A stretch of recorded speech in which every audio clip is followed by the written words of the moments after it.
Hi guys, Mick here from Revolution Training. Welcome back to another MFR Thursdays, at least High Intensity Tuesday. And today we'll be covering a more in-depth analysis on lumbar lordosis going on from last week.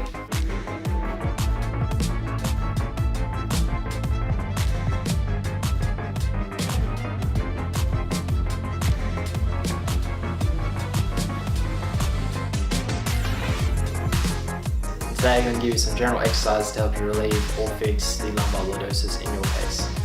But keeping that in mind that not everyone has the same severity of lumbar lordosis and should be referred by a medical professional first before going any further at all. But if you have any questions or you have any kind of desire for a plan or anything from us, feel free to email or contact us in the comments, email, whatever it is, let us know. We'll help you to the best of our ability. So lumbar lordosis, so the causes of it have been touched on in the previous video, but to give a quick TLDR of it. So you can grow up with lumbar lordosis, you could be going from child to puberty to adult, and it could develop over time. It's not your fault, it happens. There's not much you can do about preventing that. You can manage it, you can relieve it, but ultimately it's something you're born with and something you're going to grow up with. So ways to prevent this from occurring to such a severity, or ways to relieve the symptoms of it and the pain of it. You're doing a lot of stretching, so a lot of warming up too, so a lot of exercise and a lot of stretching in certain muscles. So you want to stretch your hamstrings, you want to stretch your hip flexors, the main one being iliopsoas. That is a huge cause of anterior pelvic tilt, which again causes lumbar lordosis. So you really want to focus on your hip flexors, your hamstrings. You want to really stretch out your core. Mainly you want to stretch out your lumbar core, so the core surrounding the lower back, as well as your front core as well. And what stretching will do will be relieve the pain of the muscles pulling on the lumbar spine up and pulling your hip flexors down. So another good thing to do prior to stretching or after stretching, depends on what you want to do first, is exercises that help strengthen the weaker muscles which are causing the imbalance of the stronger ones. So key exercises you can do if you're in a gym, that's really good, and a lot of exercises can be done in the gym, but if not, I'm going to cover the quick ones that aren't in the gym, and I'll touch on the ones that are in the gym later. So the quick ones you can do are a lot of core exercises, so a lot of transverse abdominis. This can be sit-ups, this can be jackknife sit-ups, it could be oblique crunches, it could be Russian twists. As long as you have your transverse abdominis turned on and switched on and activated the whole time while you do it, because this is the muscle that goes from the front of the core to your pelvis all the way across the middle of your body and connects to the lower parts of the spine.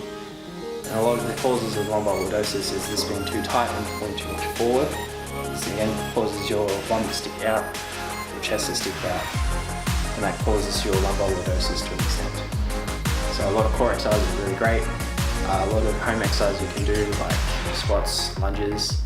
You can also do a whole lot of, again, ab exercises with the leg raises and oblique crunches. This really helps. Ones we're going to be doing today are the jackknife sit-up and these Russian twist. These are going to touch on the transverse abdominis and really switch on the core and focus on getting the lumbar part of your spine in alignment, correct, and switched on. So quickly touch on the ones you can do in the gym. So you've got the Romanian deadlifts, which really focuses on your glutes, on your hip extensors and your hamstrings, which are key factors in your lumbar lordosis. They will be the weaker muscles that aren't activating as much as they should be, so that causes the strong muscles to overpower them. If you want a quick TLDR on how to do a Romanian deadlift, check out our link below, it will take you straight to it. Great guide. I myself did it personally.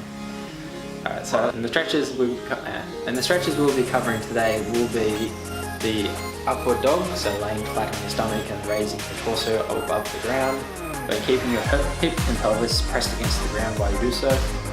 You're doing a whole lot of hamstring stretching, so a lot of laying, like sitting on the ground, reaching out, touching your toes with the legs fully stretched.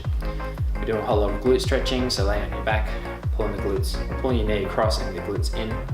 You're doing a whole lot of core stretching, so it's bending over, really pushing out the lumbar part of the spine, as well as oblique stretches and a lot of abdominal stretches. So straight into the exercises, let's go. Big shark. So that was the first exercise. There were the crunches.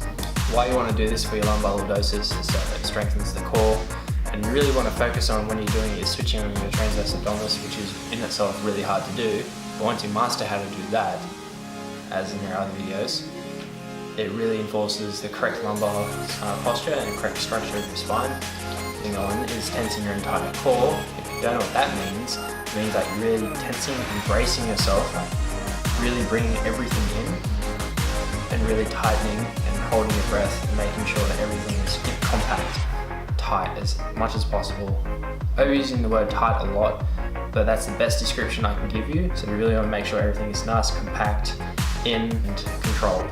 So when you do the exercises, you want to make sure that this has been happening the entire time while you're doing whatever exercise you're doing. So you're doing the squat, you want to make sure the core's braced. You're doing a sit up and make sure the core's nice and tight and braced. Same as when you're doing the transverse abdominis. Only this time you really have to focus on turning on that transverse abdominis the entire time and focusing on using that muscle to help you sit up.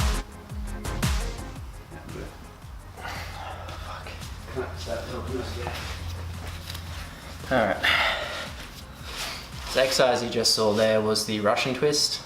Again, same kind of key points as doing the sit-up. You make sure your core is nice and braced and the transverse abdominis be turned on at all times. Similar to when you're doing the sit-ups, again incorporates the core and your transverse abdominis. But we really want to enforce switching on the transverse abdominis at all times when you're crossing over and engaging your entire core. This again enforces your correct lumbar posture and structure of the spine. And that was a quick brief of the 2 exercises you can do at home. Other exercises I touched on, so Romanian deadlift, the description and link before. Check that out, that's a great thing to do in the gym. And go from there. Alright, now we're going on the stretches.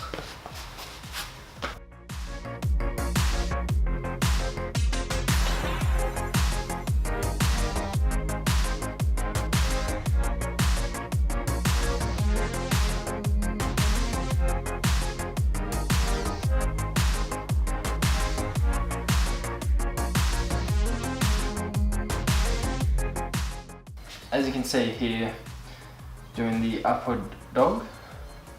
Yeah, downwards with your face down. The upward dog. Yeah, so I'm doing the upward dog. And this stretch really focuses on releasing the abdominals and your hip flexors. So key factor, the hip flexors cause your lordosis to happen quite severely. So you really want to stretch these out as much as possible. By doing this correctly, you want to make sure that your pelvis is on the ground at all times and that you want to make sure that you're nice and controlled, you're breathing evenly, and you want to keep a nice lengthy stretch in order to really stretch out those hip flexors. How long should you hold it for? You should be holding this stretch for at least 45 seconds at the very least, going on to 3 minutes, the max. Again, it depends if you're warmed up enough to do it. If you're not, this is probably going to hurt. Otherwise, warm up first, stretch for 45 seconds to 3 minutes max, depending on where you want to do, and go from there. Right, next stretch, lad. So this stretch really brings in your lumbar spine and forces it into the correct position when you bent over. And it really stretches out your glutes. Sorry, not your glutes. Really stretches out your lower back muscles like your quadratus lumborum, as well as your erector spinae. And these can be impacted and weaker than they should be. It's important to stretch these out so that it can be built into a stronger muscle. And you want to hold this stretch for 45 seconds to 3 minutes again. Longer the better, so 45 seconds the bare minimum. Go for 3 minutes if you can. Really emphasizing touching your heels to your legs and really forcing that spine back. Alright, next is your standard hamstring stretch. You want to do this because your hamstrings are weaker than they should be and can help improve the posture of your lumbar spine, so the weaker muscles like I mentioned before, the erector spinae and the quadratus lumborum. So you want to hold your stretch for 45 seconds to 3 minutes again, each leg. Really focus on stretching this out, and as you do it you might feel a slight stretch in your lower spine. This is okay, this is what you want. So you want to feel that lower spine muscles activate and pull and stretch in their turn. Last stretch you want to do is for your glutes. This involves putting one foot across the knee and bring that as close to your chest as you can. And you're going to do this until you feel uncomfortable and a very, like a slight to strong stretch on your glute to your hamstring. And you want to hold this for 45 seconds to 3 minutes. And the reason you want to do this for your lumbar lordosis is so that it helps release the weaker muscles in your back and really focus on releasing and building a stronger base for the lumbar spine. Cool. I need to stretch more. Yeah. Okay, and that concludes our lumbar lordosis for the stretches and the exercises. So if you have any kind of questions, feel free to ask us anything you like. We're here all the time. If you have any references from a doctor to go onto a personal trainer, hit us up. More than happy to help at any time. Send us through, we'll send you a program. Easy as pie. Otherwise, if you're doing these exercises, you want to do it 3 to 4 times a week and really focus on doing that consistently, and it should help relieve pain and as well as reduce symptoms as much as possible. So keep in mind, this is the general advice. You should seek the opinion of a doctor first before you're doing this. Otherwise, if you have that, like I said before, come see us, write us out an email, send us any comments, get in touch with us. We'll help you as much as we can. All right. Happy training. Thanks for watching, guys. Like, comment, subscribe. See you tomorrow for a Get Big Friday. Bye.